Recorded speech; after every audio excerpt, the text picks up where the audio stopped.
Derecho, es un gusto estar nuevamente el día de hoy con ustedes. Hoy nuevamente vamos con un tema importante para los practicantes de Derecho y quienes inician en esta labor de ser abogado litigante o de llevar un proceso judicial. Hoy quiero hablarles del tema frente a cómo presentar unos alegatos de conclusión, cómo hacerlo de una forma dinámica y de una forma en la cual lleguemos a ese convencimiento al juez frente a nuestras pretensiones o frente a nuestras excepciones.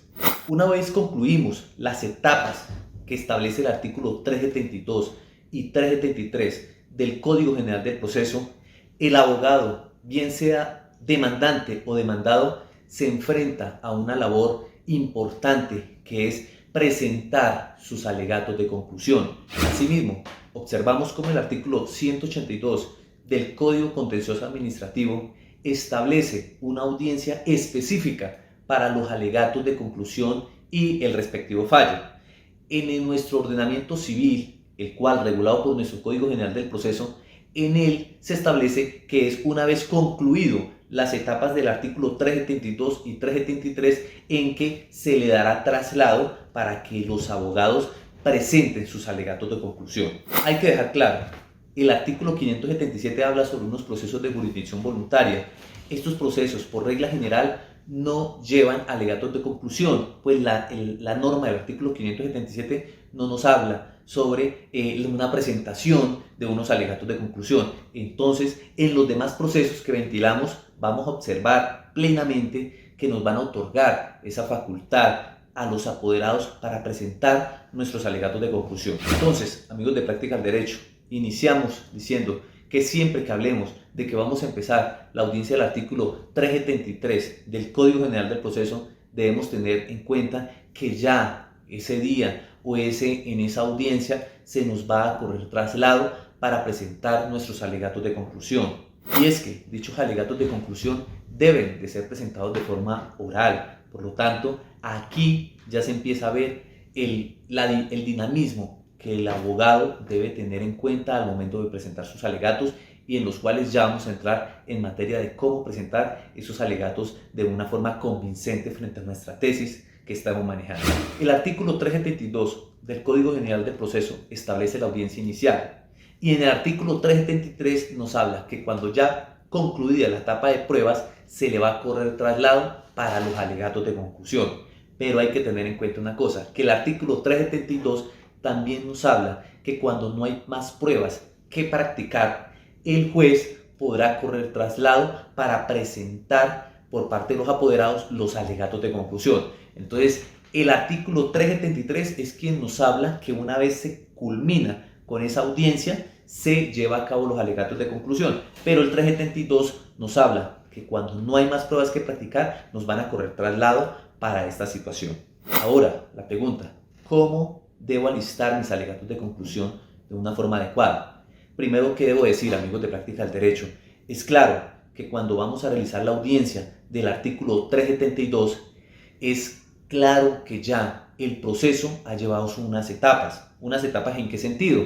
En que ya se había presentado una demanda, se habían aportado unas pruebas, se había notificado a la parte demandada. La parte demandada ya contestó, aportó unos documentos. Si hubo una reforma de la demanda, tuvo que haberse ya aportado unas nuevas pruebas. Si hubo una demanda de reconvención, la parte ya demandó y aportó sus pruebas. Entonces, antes de la audiencia del artículo 372, ya tenemos a ciencia cierta unas pruebas con las cuales podemos fundamentar inicialmente unos alegatos de conclusión.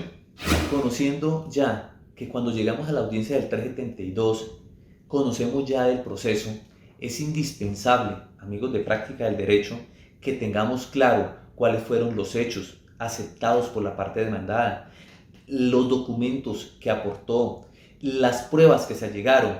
¿Para qué? Para que antes de la audiencia ya tengamos listos unos alegatos de conclusión. Entonces, para la audiencia del 372, importante que llevemos y estemos listos con unos alegatos de conclusión. Llevémoslos por escrito para, a pesar que ese día no nos den traslado para presentar nuestros alegatos de conclusión ya tengamos un sustento de cómo presentar nuestros alegatos de conclusión. Entonces, ese día, a la audiencia del 372, ya tenemos que tener listo nuestros alegatos de conclusión. Viene la etapa de las pruebas que se ventilen dentro de esa audiencia, de la cual, ya llevando los alegatos de conclusión, vamos a empezar a tomar nota de las partes más importantes que nos dé el interrogatorio de parte por parte, bien sea del demandante y el demandado, y de los testimonios. Entonces, en esa misma hoja donde dice mis alegatos de conclusión, voy a tomar nota precisa de ciertos hechos probatorios que me interesan frente a esa declaración, de los cuales voy anotando dentro de mis alegatos para irlos alistando y hacer un conjunto que conlleve a mayor convencimiento al juez. Entonces, con base en esos interrogatorios y esos testimonios que se den, también es importante que el abogado absorba las partes elementales de esa declaración. ¿Para qué? Para que ese vaya a ser el sustento de sus alegatos de conclusión. Un ejemplo, observe, señor juez, cómo el aquí demandado, al momento en que su despacho le preguntó tal cosa, manifestó esta situación en particular. Situación esta que da por sentado de que se dio un incumplimiento, de que se dio tal situación. Esas son las bases sobre las cuales en los interrogatorios y en los testimonios vamos a hacer énfasis sobre esas preguntas de las cuales se le hizo o el mismo apoderado le hizo a la contraparte y que son un elemento fundamental para presentar sus alegatos. Entonces, ¿cómo hacer unos buenos alegatos de conclusión? Primero, debemos de estar convencidos, abogados y estudiantes de derecho, sobre nuestros alegatos, que en estos alegatos que se presenten se le establezca al juez las pruebas favorables para nosotros. Las pruebas, vamos a fundamentarnos en la parte de pruebas. Los alegatos es inculcarle al juez qué pruebas son inicialmente a favor de mi cliente. ¿A efectos de qué? De que el juez posiblemente, pese a que estuvo presente en las pruebas y toda esa situación, inculcarle ese hecho particular sobre esa prueba. Hay que enunciarle y, de ser posible, en nuestros alegatos, si relaciona una prueba elemental, decirle el número de folio. Obsérvese, señor juez, cómo a folio tal la parte demandada aparece suscribiendo un documento, un recibo, afirmó tal situación, un testimonio. A folio tal del cuaderno principal o del cuaderno 2 aparece relacionado tal situación. Eso debe llevar dentro de los alegatos de conclusión. Es mostrarle al juez esa connotación particular sobre la cual prospera mi demanda o mi excepción. El juez conoce muy bien el proceso, por lo tanto no es necesario abundar en hacerle un recuento al juez sobre el proceso.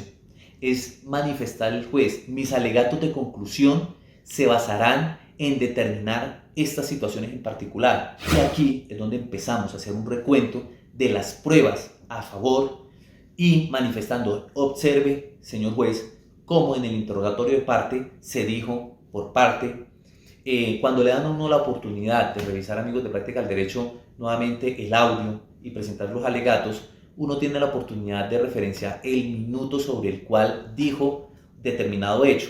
Observe cómo la parte demandante, demandada, ¿sí?, manifestó al minuto tal situación en particular. Es recalcarle nuevamente al juez esas situaciones. Como estamos en una audiencia, en el momento nos corre el traslado, es importante simplemente decir que cuando se le hizo tal pregunta o lo preguntado por el suscrito en determinado momento, le hice tal situación, tal pregunta, y él contestó diciendo tal verdad. Es inculcarle nuevamente al juez esos hechos de prueba a mi favor. Y es que en los alegatos no debemos enfocarnos tanto, como hay algunos abogados que se enfocan mucho en la parte jurisprudencial. Se entiende que el juez conoce la jurisprudencia. Debemos enfocarnos precisamente en las pruebas dadas a nuestro favor, con lo cual se crea la tesis planteada y las normas de derecho procesales y sustanciales sobre las cuales sustento posteriormente mi defensa. Iniciamos en los alegatos, especialmente en la parte de pruebas. Pruebas a favor, parte sustancial y procesal, y posteriormente, si a bien y el tiempo nos da cabida, hagamos un relato pequeño de alguna jurisprudencia. Recordemos, amigos de Práctica del Derecho, que los alegatos de conclusión contamos con 20 minutos máximo para hacerlo. Por lo tanto, debemos no extendernos tanto a situaciones, como indico, de hechos, de relato nuevamente, sino que ser muy concretos en esas situaciones probatorias que tengamos. Y sobre todo, amigos de Práctica del Derecho, debemos el día de la audiencia haber leído el proceso y tener muy en cuenta qué pruebas tenemos. No nos sirve efectuar unos alegatos de conclusión cuando no conozcamos el proceso.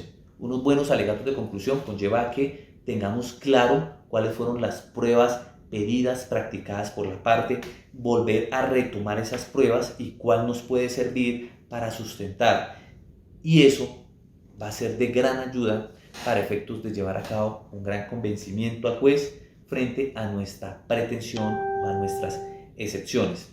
Amigos de Práctica del Derecho, vamos a dejar 2 videos en los cuales a grosso modo se observan unos alegatos de conclusión. Gracias. Concluida la anterior intervención, le concedo el uso de la palabra al apoderado de la parte demandada para que proceda a exponer sus alegaciones, bajo la advertencia que su intervención no puede durar más de 20 minutos y con las mismas prevenciones. Le solicito que nos centremos a los puntos objeto de debate. Tiene el uso de la palabra. Gracias, señoría. Dentro de la presente audiencia presento mis respectivos alegatos de conclusión, lo cual hago de la siguiente forma. Presentada la demanda ejecutiva por parte de la cooperativa aquí demandante, el suscrito a través de contestación presentó sus excepciones respectivas frente al caso. Si bien en el motivo de la audiencia se dio la circunstancia de tener en cuenta los abonos aún realizados, aún así quiero manifestar este despacho las circunstancias que al momento de la presentación de la demanda, los montos establecidos por la parte demandada no correspondían a los que realmente deberían haberse presentado, es decir, que el mandamiento de pago y la falta de información fehaciente por parte de la cooperativa, no solo por parte hacia el juzgado, sino hacia la abogada, desacreditan un poco las circunstancias de mala fe frente a la demanda y frente a la administración de justicia. Asimismo, la parte demandada dentro del petitum de la demanda manifiesta y solicita al juzgado librar mandamiento de pago por la suma de 43 millones de pesos, toda vez que mi apoderada solamente ha realizado 11 abonos, de los cuales solo cargaron a capital de la obligación 5 millones. Aspecto de que de su inicio no fue correcto, aún así manifestaron en esta audiencia haber sido tenidos en cuenta. Entrando en las circunstancias de la cláusula aceleratoria, aquí hizo alusión la parte demandada, debemos manifestar lo siguiente. En el derecho opera algo que quien afirma debe probar. Esta circunstancia establecida en el derecho nos conlleva a que quien afirma tal circunstancia de un delito, cuasi delito, conlleva a que esa persona o esa entidad o persona privada lleve a cabo el medio probatorio para que esa afirmación y las circunstancias de lo que afirma en su demanda, en su declaración, sean fehacientes. No conlleva simplemente a afirmar de que tal persona manifestó de que existía cierta información o inexactitud. Más aún, observe, señoría, cómo en el interrogatorio de parte practicado a la representante de la cooperativa se ratifica al afirmar que al momento de la presentación de la demanda no contenía ningún tipo de documento privado o una sentencia en la cual declarara que realmente esos documentos eran falsos, ¿sí? No simplemente se conlleva a que tal afirmación se tenga su sustento simplemente con una afirmación de un tercero o de un funcionario, no, contrario a ello, obsérvese cómo la misma representante manifiesta en su interrogatorio que previo a realizar cualquier tipo de aprobación crediticia, el mismo funcionario es el encargado de realizar la confirmación de datos de esa persona. Es decir, si el funcionario como tal realizó, previo a la aprobación del crédito, realizó la verificación de datos, Raro es que después de su aprobación resulten diciendo de que ahora existe información falsa o inexacta, cuando motivo de ello se le manifestó en su interrogatorio si al decir que previo a realizarle cualquier aprobación de crédito, algún funcionario o empleado verifica la exactitud de la información que le validan un tercero. Ella manifestó en su declaración que sí, que se verifica. Es por esta razón, señor juez, que la parte actora predica para hacer uso de la cláusula aceleratoria, teniendo para ello que la parte demandada comunicó y plasmó en la solicitud de crédito información falsa. Es totalmente absurdo que ahora pretenda hacer uso de una cláusula aceleratoria basados en que el cliente presentó y expuso información falsa, pues no sobra decir que para cualquier entidad de crédito, financiera o cooperativa, la información inicial que es entregada por el cliente debe ser corroborada por la entidad que va a ejercer el crédito y esta información sea ratificada antes de la aprobación del crédito. Para ello está pidiendo las certificaciones que correspondan ante el fondo de pensiones si es el caso. Ahora bien, también manifiestan que era falso que tenía finca raíz, que pues la dirección que registró como de su propiedad no existe. Toda una empresa de préstamos como lo es una cooperativa, es claro que lo menos que puede pedir a sus clientes es que si son titulares de un inmueble, pedirles a llegar el certificado de libertad y tradición, más no una dirección o simplemente con la información que se plasme dentro de un formulario. Es entonces, señor juez, que la aceleración de la cláusula que pretende la parte demandante solo tiene como fin buscar su falta de juicio al momento de hacer un préstamo, mas no de una real y clara violación de falsedades. Más aún, falta de tener una prueba siquiera sumaria para demostrar la realidad de sus afirmaciones, o bien haber puesto ante los entes respectivos posibles denuncias penales llegado el caso, o solicitar una posible nulidad del contrato, pero no, pretender ahora, pese a que la parte demandada ha cumplido a cabalidad con su obligación, faltándole ya poco para pagar, y que los documentos para su aprobación nunca fueron falsos. Otra cosa distinta es la de dar información falsa sin que hubiera sido corroborada por la entidad cooperativa, resulta otra cosa. Buscar que a través de un proceso ejecutivo se determine si realmente la parte presentó y declaró información no real, pues en el proceso no vendría a ser este trámite adecuado para aprobar tal hecho. Por tal circunstancia, señor juez, la parte actora carece de una prueba contundente frente a la realidad de lo que afirma para hacer uso de la cláusula aceleratoria que predica. Así, teniendo en cuenta, señoría, las circunstancias en que acabo de plasmar, solicito a su despacho que acceda a las excepciones planteadas por el suscrito, teniendo en cuenta para ello que la parte actora no tenía la prueba contundente para hacer exigible la cláusula aceleratoria que predicó desde el comienzo de su demanda, más aún cuando desde el momento de la presentación de la demanda careció totalmente de la realidad en cuanto al valor del mandamiento de pago frente a los abonos realizados por la parte aquí demandada. De esta manera dejo presentados mis respectivos alegatos de conclusión, señoría. Le agradezco mucho, muy amable, gracias. Se le concede el uso de la palabra al apoderado de la parte demandada y le recuerdo que tiene un término máximo de 20 minutos. Gracias, señoría. En calidad de apoderado de la parte demandada, presento mis respectivos alegatos de conclusión, lo cual hago de la siguiente forma. Presentada la demanda por parte de la parte demandante, el suscrito apoderado a través de la contestación presentó los medios exceptivos, lo cual atacan la prosperidad de las pretensiones invocadas por la parte actora. Ha de tenerse en cuenta, señoría, que la empresa Ernesto Sierra no hace parte integral dentro de este proceso, es decir, no es parte procesal ni demandante ni demandada, más aún no acreditó dentro de este proceso algún tipo de documento que lo acreditara realmente al hacer efectivo ese acto discrecional que tenía con los aquí demandantes. Por lo tanto, la parte las partes en este proceso serán netamente la parte demandante y demandada quienes a través de las pruebas han dado sus declaraciones. La parte demandante presenta una demanda ejecutiva para fecha del año 2015, 26 de enero de 2015, teniendo como base y haber incurrido en mora desde el año 2 de junio de 2014. Claro está que cuando se presenta una demanda ejecutiva, la obligación debe ser clara, expresa y actualmente exigible. Para que este título preste mérito para ser demandado. Así, por esta razón, el suscrito presentó a través de su contestación las consignaciones de los intereses de plazo en los cuales se acreditó en debida forma los pagos efectuados no solo del año junio del 2014, sino subsiguientemente hasta el año 2016. Es decir, que al momento de presentación de la demanda no había ninguna incursión de mora de la cual predica la parte demandante, pues si su incurrir en mora radicaba en el no pago de intereses de plazo, estos se encuentran desvirtuados con las respectivas consignaciones, las cuales no fueron tachadas de falso, peor aún, fueron aceptadas por la parte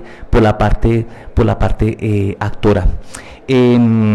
Observe, señora juez, que la parte actora manifiesta que la demandada desde el día 2 de junio del 2014 no había hecho abono alguno por concepto de capital o del préstamo o de otro pago.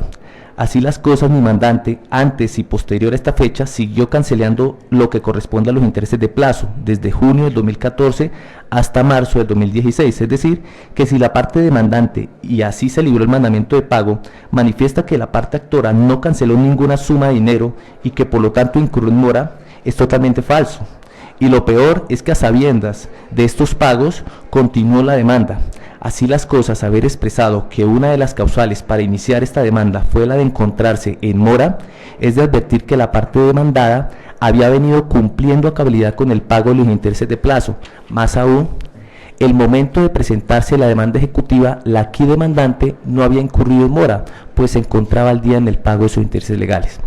Observe, señora juez, cómo en los interrogatorios de parte practicados a las partes demandantes, ellos manifiestan que en ningún momento hicieron o se le informaron sobre el no pago de estos intereses, y nunca se les informó sobre que estos pagos se habían efectuado. Es decir, que a pesar de que ellos insisten en que no conocían sobre los pagos de los intereses de plazo, esto debido a que este tercero no reportó los pagos respectivos ante los demandantes, lo cual tendrá sus consecuencias jurídicas en su debida oportunidad.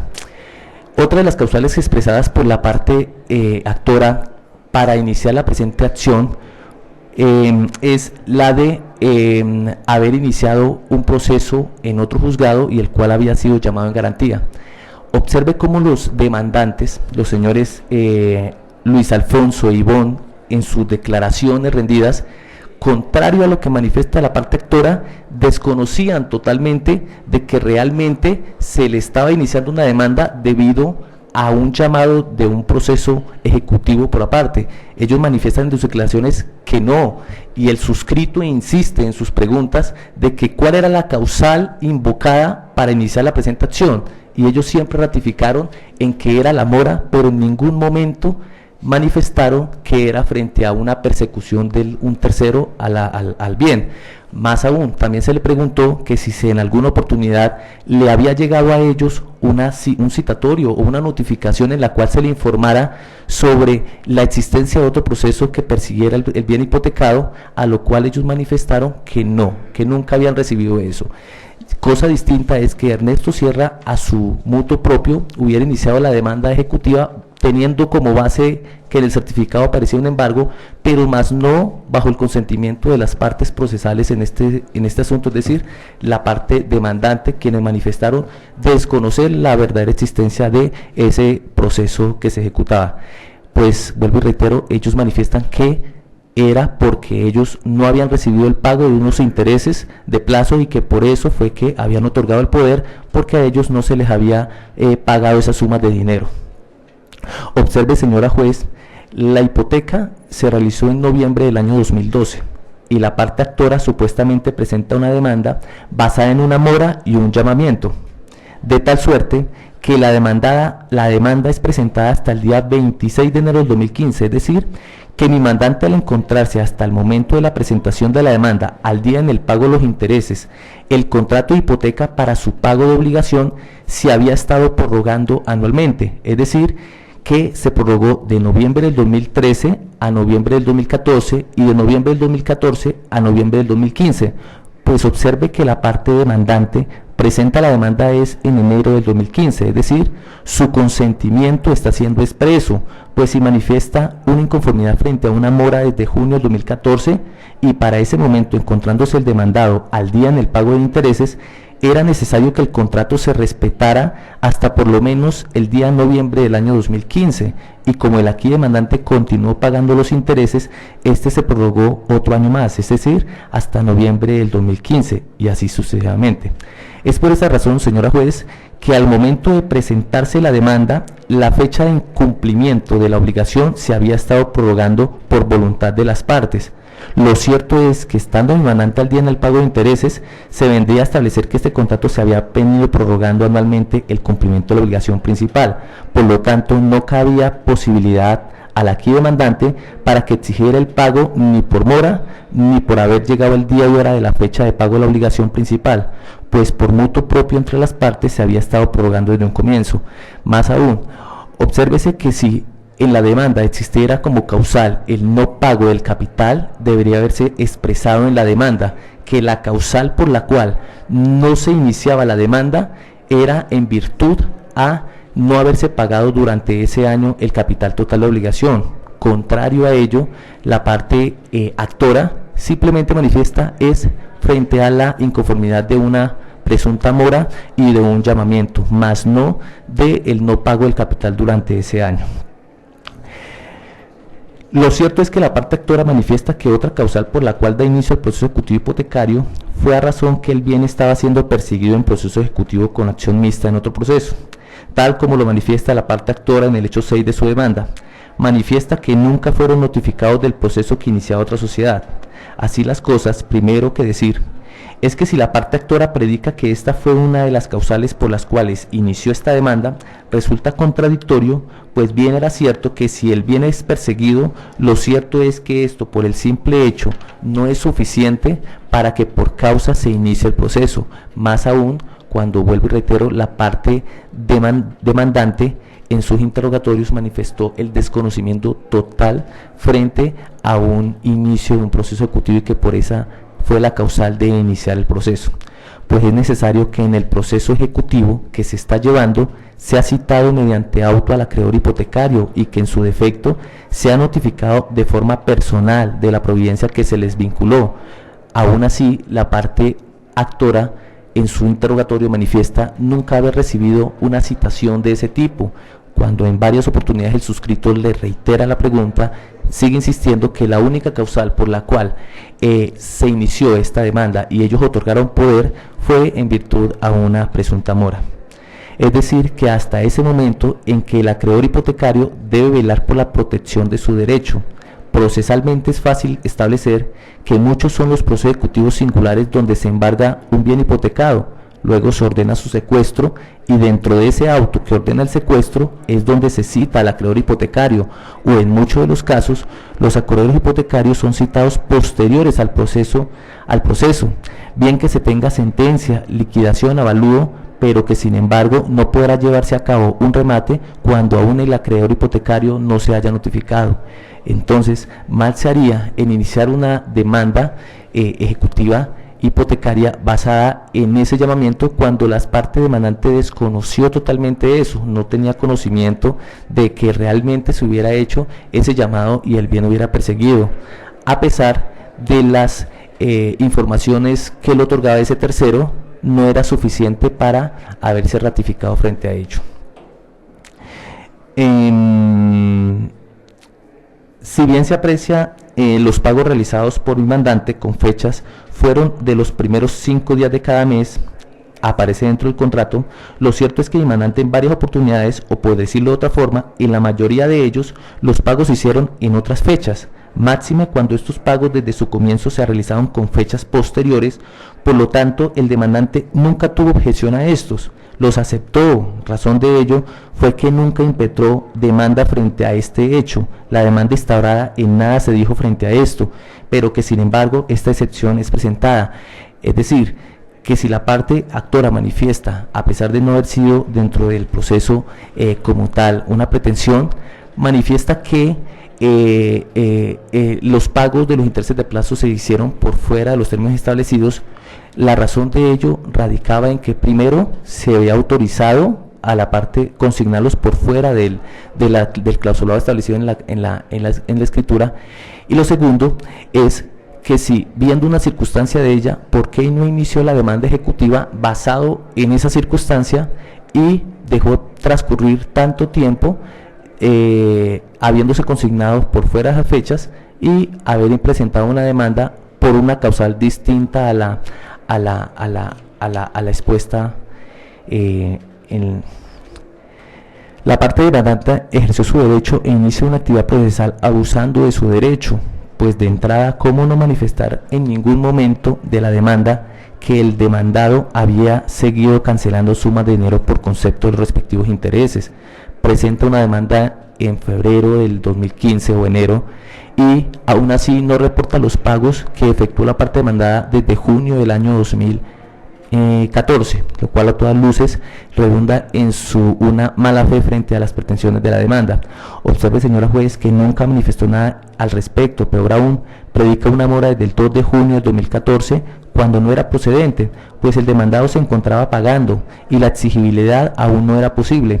Fuera de ello, la parte actora inicia el proceso manifestando sobre el inicio de otro proceso, pero que sin embargo era su deber esperar un llamamiento personal de esta demanda. Así las cosas, señoría, viendo la actividad procesal de las partes y las pruebas aportadas dentro del proceso, también dentro de esta diligencia, solicito muy amable a su despacho que frente a esta acción se ordene expedir copias a la Fiscalía frente a la investigación que está ejerciendo este tercero, Ernesto Sierra, frente al comportamiento efectuado con los aquí demandantes al desconocer de ciertos pagos. Solicito que por violación a un posible estafa o fraude procesal se investigue este actuar de esta entidad. No siendo otros motivos, señor juez, presento mis respectivos alegatos de conclusión en debida forma. Espero, amigos de Práctica al Derecho, que sea de gran ayuda este material, que se sigan suscribiendo a mi canal. Muchas gracias.